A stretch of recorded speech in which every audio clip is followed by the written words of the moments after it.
What's going on, everyone? It's Ben from YGO from Zero, back with another retro Yu-Gi-Oh video, and this video is going to be a special one as it's my 666 subscribers special. I recently hit 666 subscribers on the channel, and it's a funny sort of milestone. I've normally been doing the milestones at like every 100 or 750 is the next big milestone, I think.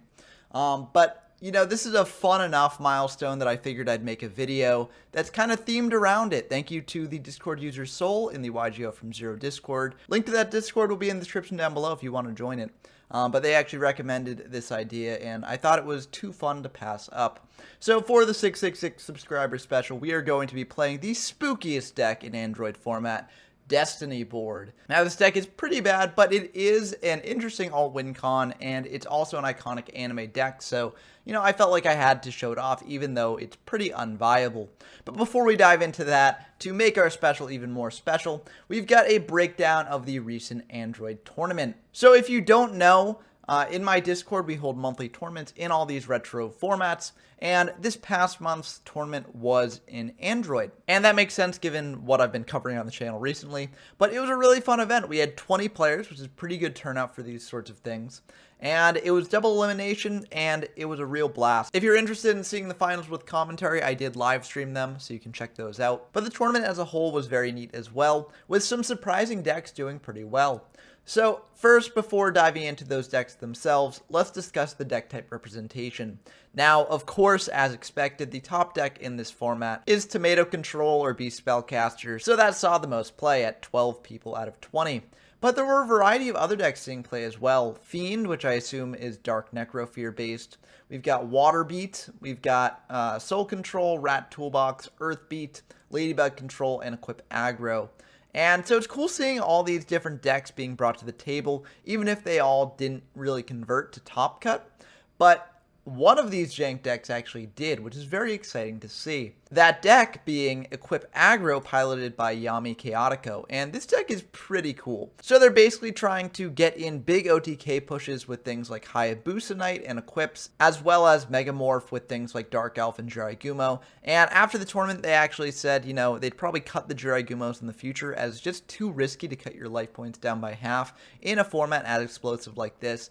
And I'd say that I think that makes for a smart play. I think this format is really the first format that I'd say that, you should play Dark Elf over Jiraigumo if you're going for this sort of deck. As in much slower formats in the past, you were able to use Jiraigumo more effectively, and it was a bit better because it could get over 2k defenders, as well as always being able to attack. But here, 2k defenders are basically phased out of the metagame, so I do think that Dark Elf is the way to go for this sort of deck in this format. So that's a really cool list here. I will be playing this deck or a version of it on the channel in the future just to show it off. So look forward to that. But let's talk about the top deck in the format, which was, basically the top two decks were almost identical. But Brockett piloted a Tomato Control or Beast Spellcaster list to a topping finish, and I think this list looks really sick. I really like the beater lineup. I'm a big proponent of 3 Elf, 3 Kaiku, 2 Bazoo. I think that you just want to get as aggressive as possible, and you don't necessarily want to play 3 Bazoo because it needs so much graveyard setup. Their other monster lineup is pretty straightforward and pretty great. They've got a great spell lineup, including Fisher, which, I've cut in the past for my decks, and I know that some other people do cut as well. But Fisher is a way to deal with Jinzo, so it's very important. And their spell and trap removal ratio is Heavy Storm and 3 Mystical Space Typhoon, which I agree with as well. And in terms of traps, they've got a pretty standard suite, although they've also got a Torrential Tribute and a Trap Hole here as removal. After they finished the tournament, they said that if they could make a change to this, it would be to actually bring in Cyberjar from the side deck to the main deck, and I think that that makes total sense. Cyberjar is a huge bomb that pretty much every deck should be playing, in my opinion. It's just crazy at dealing with Jinzo and clearing the board and being very hard for your opponent to deal with. I really like this list. I think it's a great starting list for anyone who's getting into the format. But I won't spend too much time on it as we've got Destiny board shenanigans to talk about. I just want to close out my breakdown of this tournament by saying, Equip Aggro getting top 3 is an exciting sign. It's maybe not a sign that there are other decks in tier 1 along with Beast Spellcaster, but it's a sign that the potential may be there. So I look forward to further developments in the format, and I hope that people fully explore these new strategies and try their best to break them and make them stand up to the Beast Spellcaster sort of establishment. But with that out of the way, let's dive into what people want to see, and that is Destiny board. So there's no real good way to build Destiny board. It's just such a fragile strategy, and you're going to be losing the moment that you sort of decide to play this. You can play secondary win cons like Burn or Empty Jar, just playing the Destiny board package inside of it. But I feel like this is just playing worse versions of Burn or Empty Jar because you're never realistically going to be able to pull off Destiny board on its own. So you're just playing those decks with 5 bricks. So I figured if we're playing Destiny board, we're going all in on Destiny board. You know, we're not just watering down a better deck. We're just seeing what this deck can do on its own. And so basically the strategy here is to turbo out the Destiny board trap itself as quickly as possible. We've got Painful Choice and 3 Magical Hats in order to get it in the graveyard, and then we've got 3 Masks of Darkness to potentially bring it back. We can also use Spear Cretin to get back a Mask of Darkness to then get back the Destiny board as well. So once we get the Destiny board trap online, we're just praying that our opponent will not have spell and trap removal, or if they do, that we have an Imperial Order to prevent them from using like Mystical Space Typhoon or Heavy on the Destiny board. And we're just trying to pull off the win condition by the skin of our teeth. It's very unlikely because any piece of spell and trap removal will just destroy this strategy, and honestly most hand rips will as well. If you draw any one of the spiritual messages, you can't actually place them on the field. So if they are ripped out of your hand, then, I mean, you just lose. Oh, that's very funny. I realized that I actually messed up in the construction of this, making this even more cursed than usual. Instead of Spirit Message A, I just put in the OCG art of Spirit Message N. So, you know, that's a fun thing about this deck. Let's just put in Spirit Message A real quick. But, you know, this video is even more cursed than it once was. There's the A. So we get to see what this deck would actually look like here. And you may note that this deck is named Destiny 60 in my collection, because initially I was like, okay, well, the Spirit Messages are bricks on their own. So what if we played a 60-card deck to make it even less likely to draw into the Spirit Messages and have our deck just online as much as possible? However, that conflicts with the fact that you really need to draw a Destiny board, and Destiny board is essentially unsearchable except for things like Magical Hats and Painful Choice, and you can only really play 4 of those. So, you know, you're not really being the most consistent at drawing Destiny board either when you have 60 cards. So I figured that a 40-card deck was probably the best way to go after all. You could also play more copies of Destiny board if you want, but I do just like having the Magical Hats and Painful Choices to search out the Destiny board instead of just putting 2 in the deck, as putting 2 in the deck means that you've got an additional brick.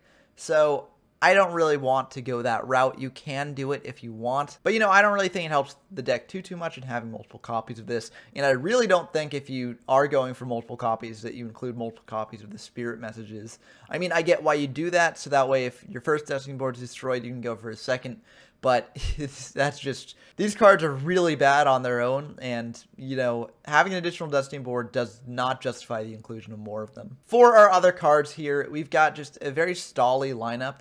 So we've got Spear Cretins to bring back the Masks of Darkness, or the Man-Eater Bugs, or the Cyber Jars, all of which we are playing. And Spear Cretin can also just form a loop with itself, getting back Spear Cretins infinitely, which can be a very powerful stalling maneuver if your opponent doesn't have a way to out it. We've also got 3 Giant Rat and 3 Nimble Manga. These help with deck thinning, and they also do increase your life points and wall up, so that's very nice in that regard.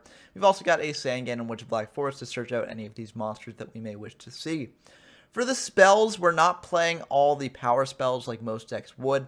We are playing Darkhold and Raigeki to clear our opponent's board, and a Pot of Greed to draw deeper into our deck, along with a Painful Choice to, you know, potentially send Destiny board to grave to get it back with Mask of Darkness. And we're also playing a Forceful Sentry to potentially take spell and trap removal out of our opponent's hand.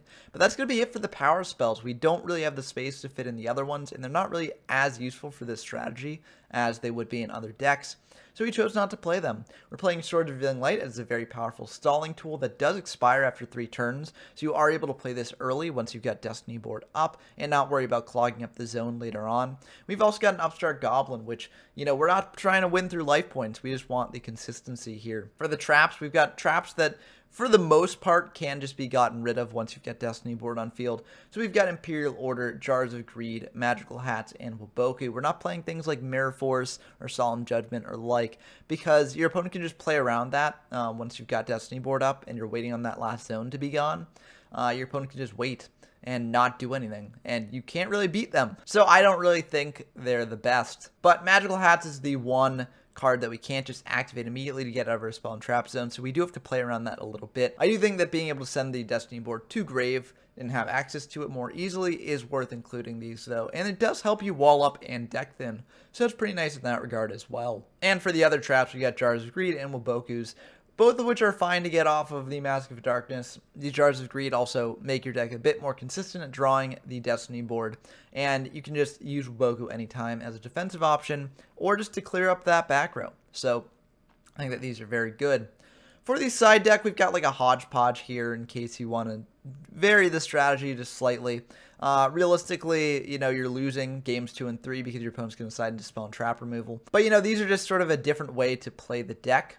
So we've got 3 Cocoon of Evolution. You could go with 2K Defenders here, potentially pairing them with something like Messenger of Peace. Messenger of Peace will also be able to expire from your spell and trap card zones, so it's okay in that regard. However, it does come with the drawback of giving your opponent a turn to attack, as you can't do this in a way that prevents them from attacking the final turn that you get Destiny board up.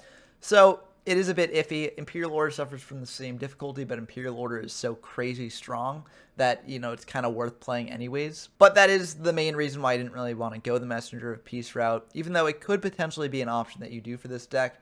You get 3 Magician of Faith. If we're playing the Mask of Darkness, we might as well be playing the Magician of Faith to get back some spells from grave. Also, if they manage to stop our Destiny board when we just get FI up, then Magician of Faith can be used to recover our strategy. So it's potentially a good card to include going second to counteract the spell and trap removal. But, if they've got spell and trap removal, you're probably just going to lose either way. We've got 2 Morphing Jar number 2, and I do think that this is generally a decent inclusion in the deck. It can mill your opponent out of some potential spell and trap removal, and also if you play your cards right, you won't be milling any cards of your own. However, there is the slight risk of cyber jarring into a Morphing Jar plus another monster, and if that does happen, you are at risk of then milling out some of your spirit messages, which will just lose you the game. So that's why I didn't include it in the main deck, although if you're willing to take that risk, and to be fair, it is a very slim risk, then you can definitely use this instead, as it is a very powerful card. We've got the Messengers of Peace, as I mentioned. We've also got Offerings to the Doomed, which I think actually could potentially see play in this deck. It's a card that clears away your opponent's monster, and it's easy to clear up a zone during your opponent's turn with. However, it does cost you your draw phase, and in a deck like this where you really need to draw into Destiny board, that can be a big problem. However, dealing with Jinzo is very important as well, as Jinzo also shuts down Destiny board. So this is a way to deal with Jinzo, and thus it may be worth playing. And also we've got this Mirror Force here. Like, it can clog up a zone at the end of the game, but if you play your cards right, this card is just insanely powerful, so it's potentially worth playing. No fusion deck, because I figured what's the point? It can come up in some games, but realistically, you're never going to encounter it, and this deck is just so bad that it won't matter. But don't take my word for how bad this deck is. We've got some awesome games to show that off for yourself, so let's dive into them. So I know I advertised Exodia versus Destiny board in the title of this video, but I want to save that duel for the end for various reasons. And so first, we're facing Danny Droid here, who's a frequent guest on the channel and a past tournament winner. And they're playing a deck that's a bit more standard to what you'd see if you were just facing a random opponent in this format. So we are going to be going to the rock, paper, scissors here, and we will lose that, so we'll be going second. But, let's see if we can at least get our win con online here. I mean, if we get Destiny board to hit the field and get a couple spirit messages out, that'll be fun enough, I think. So they're just going to set another pass. We draw Spirit Message L, which is, you never want to draw the Spirit Messages. Very unfortunate. Nothing we can really do about that. We're just going to set this Momonga, set a Woboku, pass back to them. They're going to fire Jar of Greed here, draw a card. They're going to flip up a Witch, and it looks like they're just going to attack with the Witch into our set. It's Momonga, so we'll get 2 more Momongas set down here. And we feel very good about this. They are going to set another pass back to us, and we draw Spear Cretin, which is pretty good. We don't really need to commit to board, and we don't really have any monsters in grave that we want to get back. I mean, I guess we could get back another Momonga for an additional 1,000 life points, but I think this is fine. They're going to fire a Mystical Space Siphon on our back row. It's just Woboku, so we'll chain that. And they won't attack this turn. We draw a Giant Rat, which is pretty nice. We'll set the Rat. This is playing a bit into Raigeki. But if they do Raigeki this board, we can Dark Hole them next turn. And we've got Spear Cretin to recover some monsters. And with the Momongas out of deck, we don't really have many good rat targets. So I think it's fine just setting the rat here and walling up a little bit more. They're going to fire Confiscation. And this is a big flaw of the deck. This can actually just lose us the game here. If they send the Spirit Message L, we can't pull off our Final Destiny win con, and that will be rough. Let's hope that they don't do that. It looks like they're going to be nice here and send the Raigeki instead. Just give us the brief glimmer of hope that we'll potentially be able to get our Jank strategy online here. They're going to go into battle, hit over both of our Momongas, so we will gain 2,000, which is pretty nice. And main 2, they're just going to pass back to us.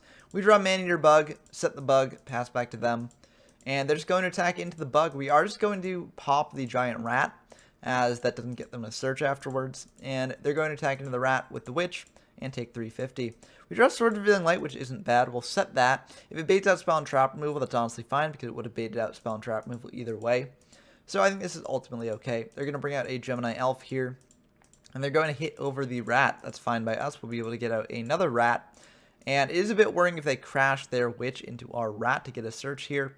But I think that's ultimately fine. Rat's got one more search left in the deck. And Magical Hats is pretty great. We can actually pull off this condition. If they attack into the rat, we Magical Hats, get the Final Destiny in the graveyard, set Mask of Darkness, get back Final Destiny, and we're off to the races.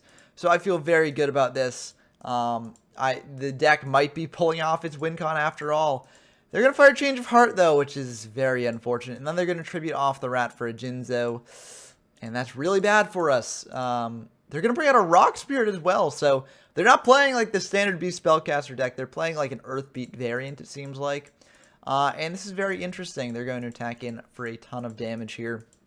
And they're going to pass back to us. So we can Dark Hole this board, but, you know, I mean, it's sad that we don't get to pull off the Magical Hat sort of play here.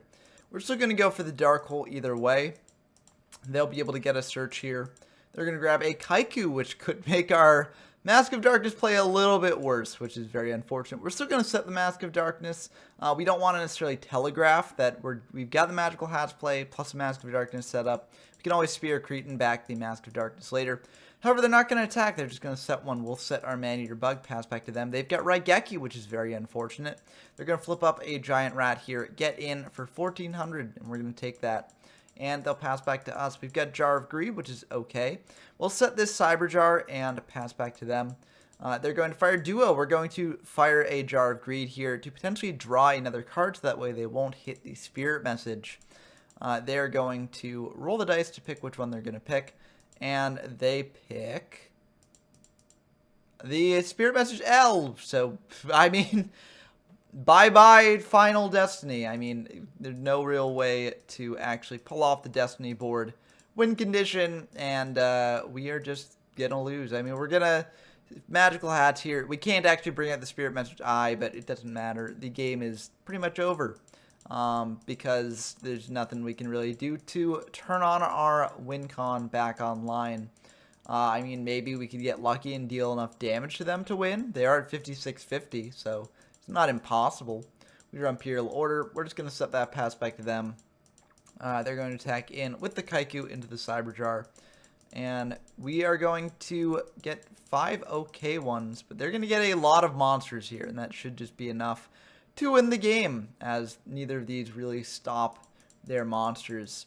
So they're going to bring out a ton here, and this is well over lethal damage through the Witch of the Black Forest. So we're just going to let them pull off that attack, just out of the goodness of our heart. But yeah, it's kind of unfortunate how that game turned out.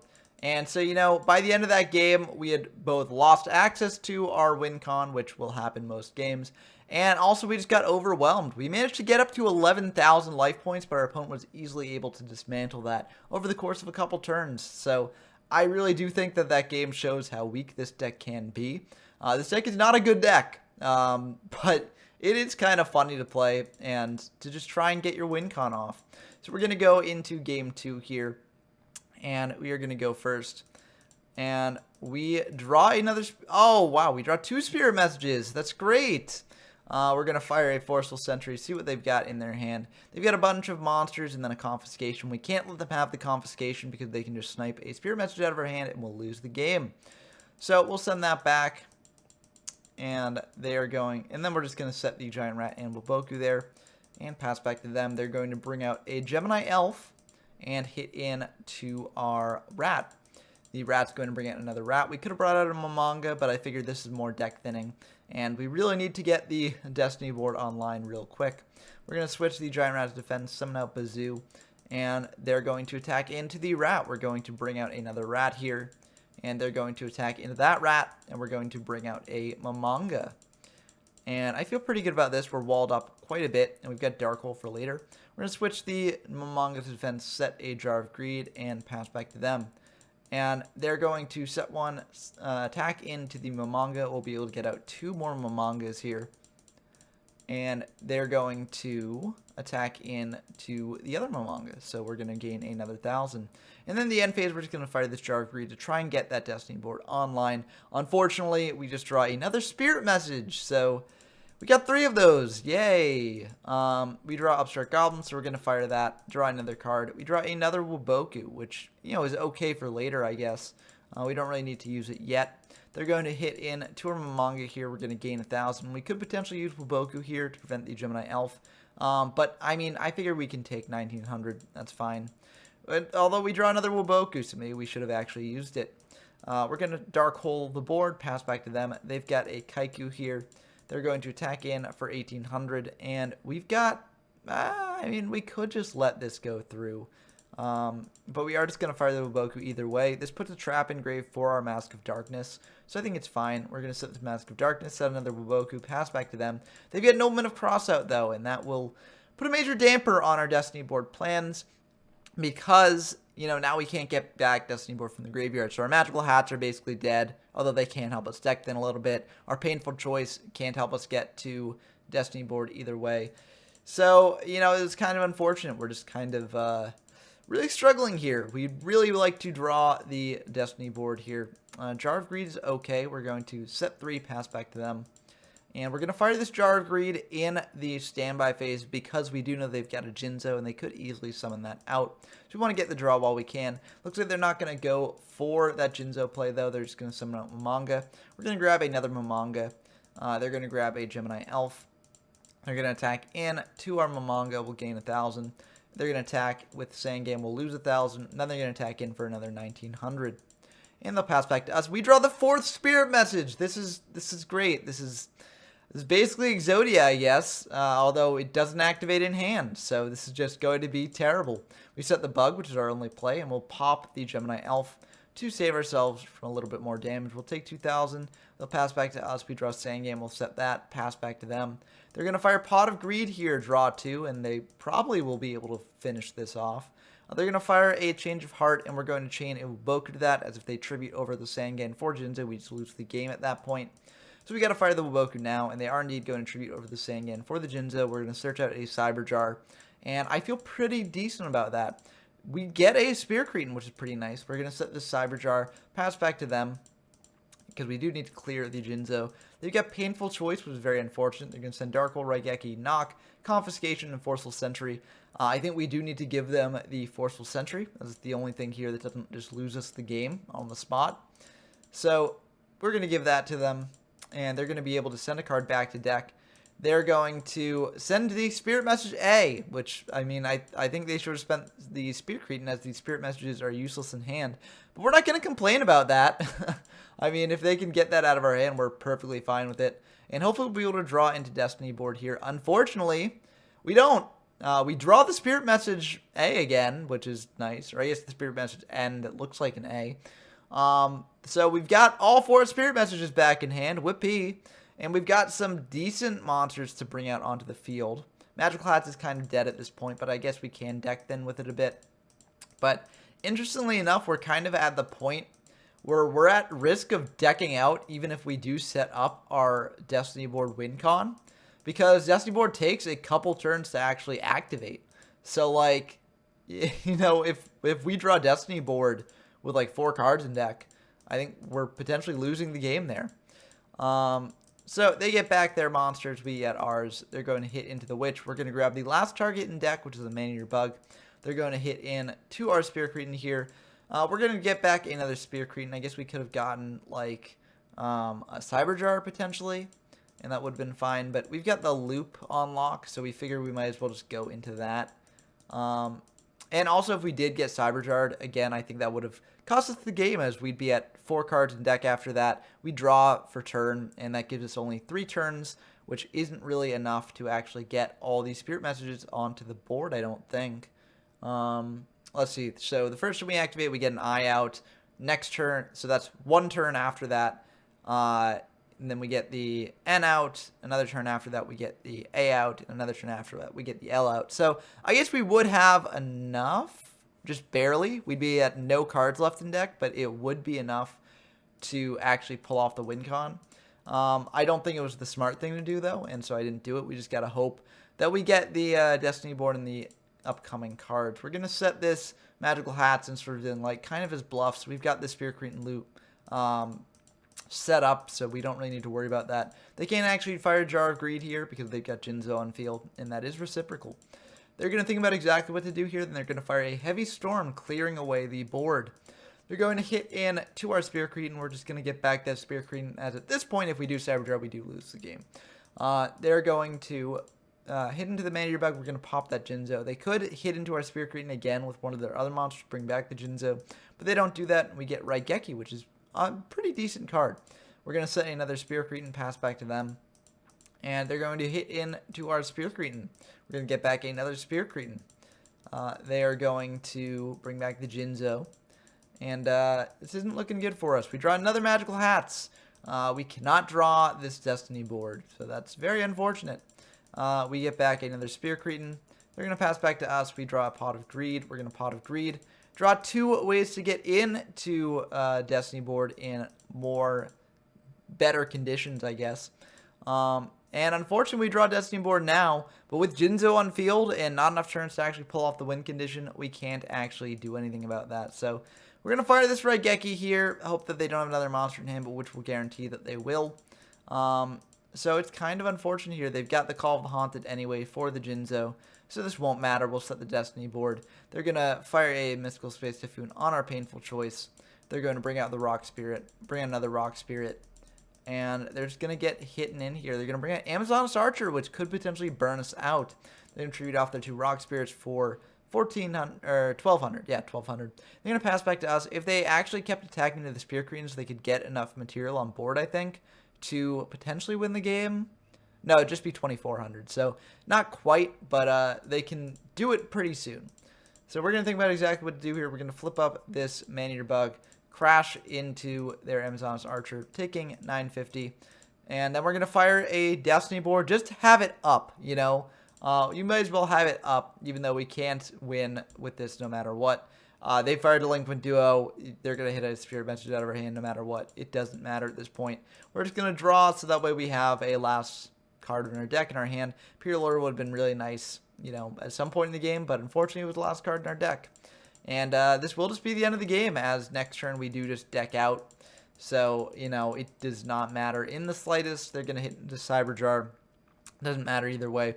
We're just going to save time and admit defeat here. So I do think that this game shows how inconsistent Destiny board can be. Sometimes you just don't draw it, and we've got ways to get to it in the deck.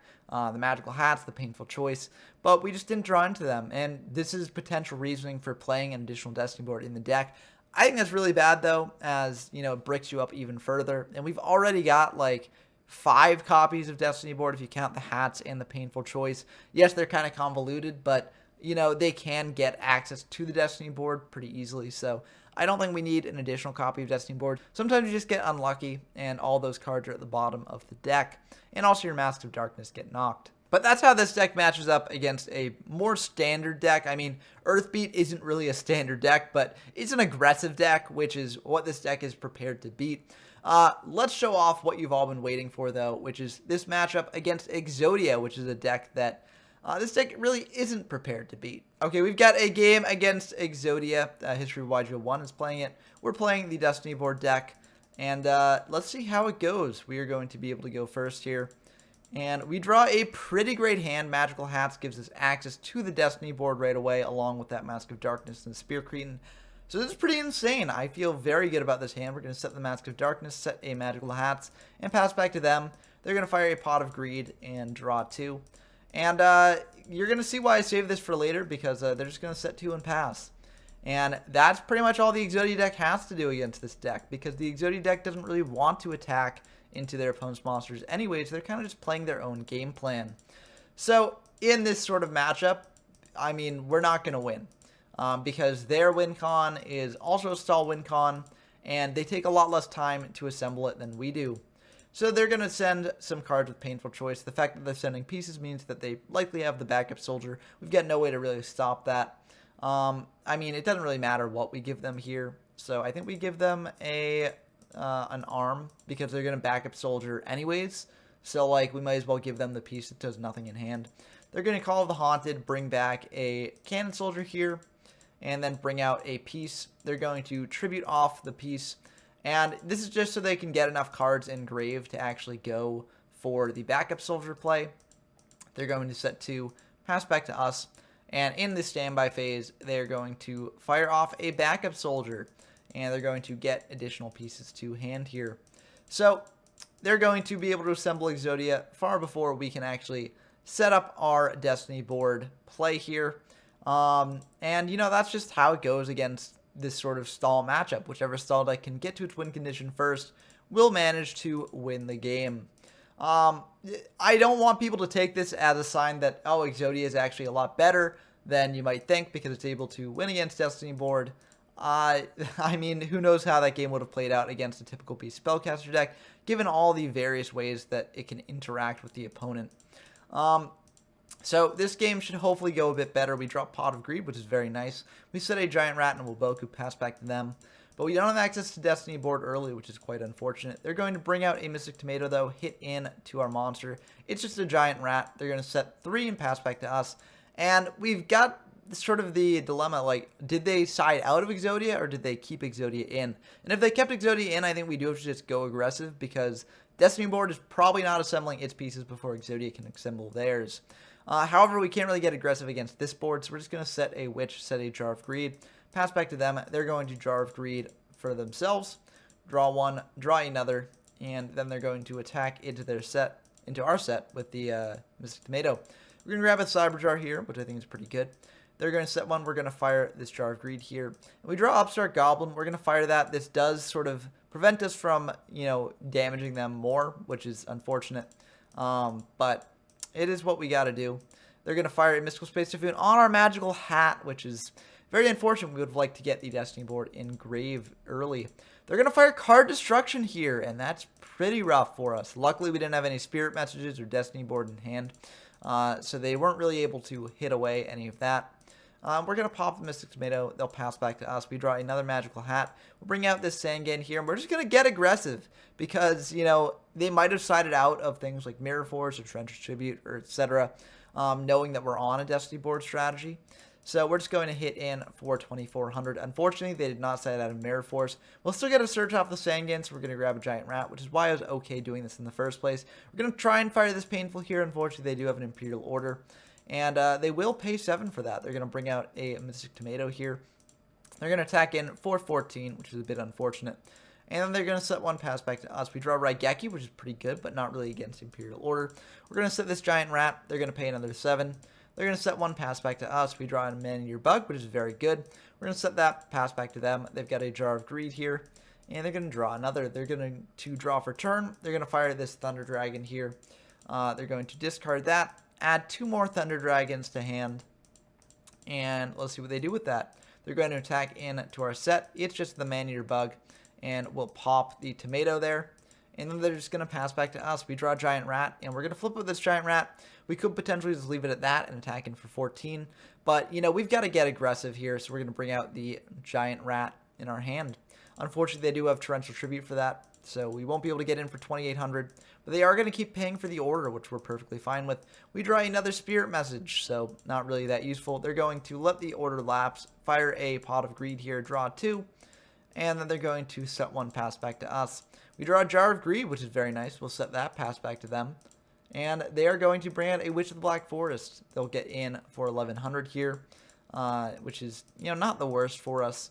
And we draw Forceful Sentry, so that's pretty good. We're going to fire Jar of Greed, fire this Forceful Sentry, see what they've got in hand. It looks like they still are on the Exodia deck, which is a bit unfortunate. It means that we do have to get pretty aggressive here.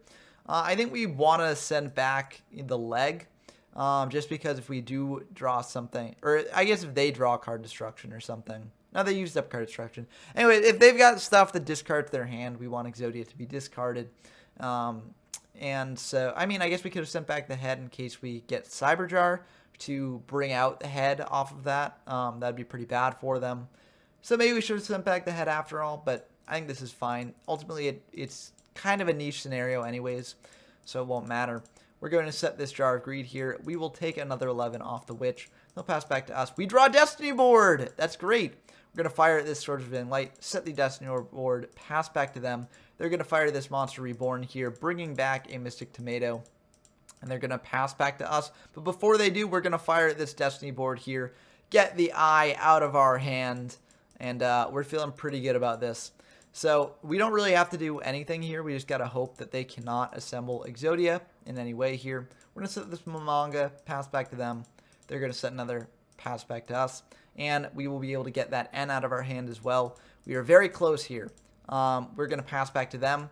And we won't fire the Wuboku yet, as during their end phase, the swords will expire, and then we can go for Destiny Board. We can choose how to order that. So we are able to get out of this A here. And, I mean, technically, this should be in the proper order, I-N-A-L. I think it might have to be in the order of the spell and trap card zones, so I guess we should play around that in the future with these zones.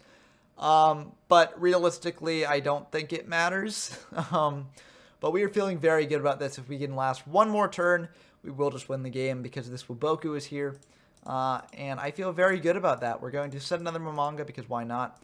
They're going to fire a Call of the Haunted here, bring back a Thunder Dragon. Unfortunately, they do have Torrential Tribute there, so they will be able to get a final search of that last Exodia piece. And that will be actually the end of the game, so very unfortunate. We almost made it to our Destiny Board win con, which was really cool. I did not expect to get anywhere near this close in this video. I wonder if they were playing Spell and Trap removal, because that would be the thing to side in here, but kind of shocking that we managed to make it this far. I'm happy that we did. Of course, though, Exodia has many more ways to get his pieces to hand, and doesn't have to commit them to board, so it's a bit less fragile. So I do think it's the better stall deck. Not that I think it's a particularly good deck in this format, but it is a deck that's better than Destiny Board, which is a very low bar. But I hope that you enjoyed seeing these sort of awesome games with Destiny Board. I know that the first match was kind of underwhelming with this because this is a very underwhelming deck. And I know that the first game of this match was also pretty underwhelming. But I figured that I wanted it to end on an awesome, almost victory from the Destiny Board deck that's probably as close as you'll get to seeing Destiny Board actually pull off its win condition in Android format. So I'm really glad that I got to show that off. But what do you all think of this deck? Do you think that I'm actually, majorly undervaluing the Destiny Board deck, and that with a couple tweaks, this deck can actually be a rogue deck? Or do you think that I'm actually overestimating this and it's even below trash tier? Let me know down in the comments below. I look forward to talking with y'all as always. And also, if you enjoyed this video, please do subscribe so we can reach our next subscriber special as soon as possible. I'd really like to reach 750 subscribers at some point. It may be too late to reach that amount in June, but I've been having a pretty slow month in terms of subscribers, so I'd really like to get more people subscribing if you enjoy the content, and allow me to make more videos like this. But I hope you enjoyed the video as always, and until next time, I've been Ben from YGO from Zero, and I'm signing off.